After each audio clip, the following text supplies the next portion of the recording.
আসসালামু আলাইকুম গাইস, দেখেন ঈদের বাজার ঘরে উঠে ফেলাইছি।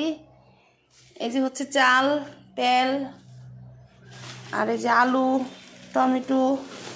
এটার ভিতরে কি দেখা যাক, সেমাই, বাবারি, আটা, আর হচ্ছে চিনি,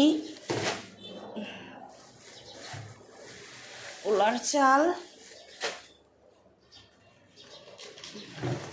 এটা হচ্ছে এই সাবানের কিনলে এই বাকিটা ফ্রি, এই জন্য আমি আনলাম। আর হচ্ছে লবণ,